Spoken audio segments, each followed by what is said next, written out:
Hello, race fans, and welcome to Disc Golf Daily. Today is Thursday, April 11th. It's time to get caught up with disc golf news and growth in about 10 minutes. And if you were ever going to skip one of our podcasts, this is the one. There's not a ton of stuff going on, and there was no event last week, so the United rankings didn't change.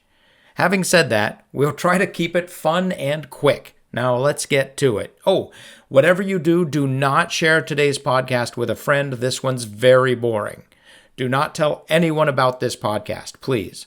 Tell them tomorrow. We'll do better tomorrow. I promise. Our number one news story, a holy shot rant. Now, don't get me wrong. I like Lucas over at Green Splatter. He does a great job covering topics nearly every day. But today's misses the mark. He complains about the naming of the holy shot. While conceding that many people likely used a phrase similar to holy crap when they saw the shot, he argues it is not witty enough.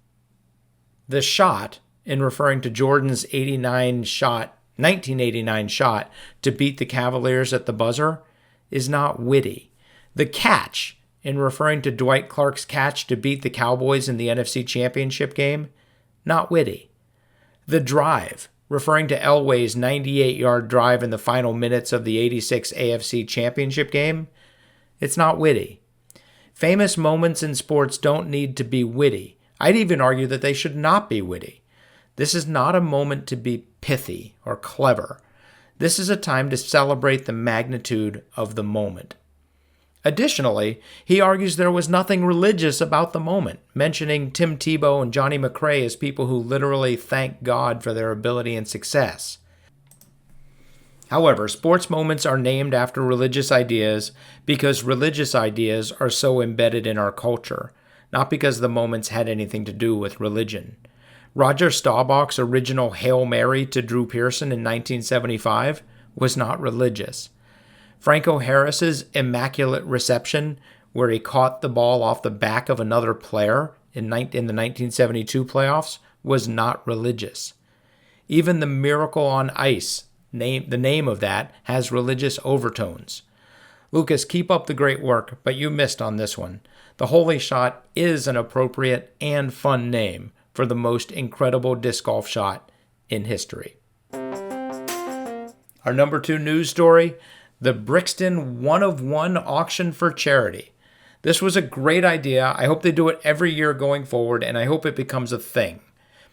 Some fun stats, the 4 cards that are going for over $200 each as of yesterday afternoon: Brody Smith at $255, Calvin Heimberg at $223, Kristen Tatar at $213, and Simon Lizotte at $207. All told, over $3,000 will be raised for charity through the auction, thanks to all of the players, Brixton, Edge, Uplay, the Paul Macbeth Foundation, and the Saki Bomb Foundation for helping to make this a success. Here's to doing it again next year. Our number 3 news story, the Infinite Discs blog came out with the best roller discs. So just a fun little story. When I started playing disc golf in 1987, no one in Virginia threw rollers. The first time I saw a roller, I believed it should not be allowed. The person that threw it was immoral. Alas, I did lose that battle. But note, if you are designing a course, remember that there are probably some freaks out there that will try a roller on every hole. You should think about this when doing your design.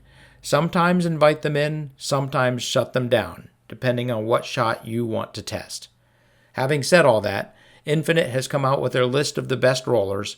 I'll recap the top roller from the top 5 companies listed.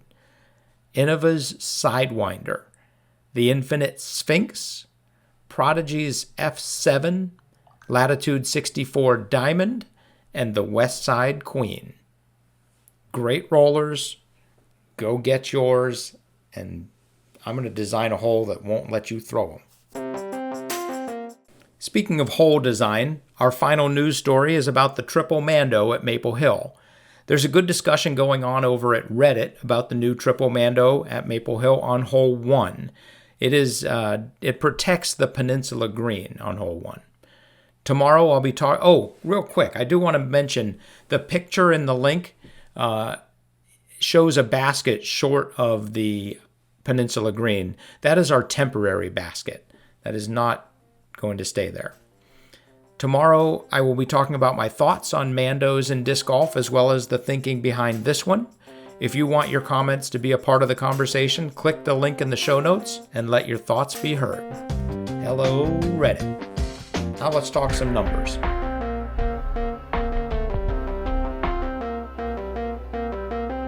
All right, Thursday is our United Rankings of Disc Golf, where we combine the Disc Golf Daily rankings with the Stat Mando rankings, Power rankings, PDGA ratings, and the PDGA's Disc Golf rankings. We put them all together, and just like last week, Calvin and Gannon are still tied at first with 75 points. Ricky and Anthony are tied at third with 20 points.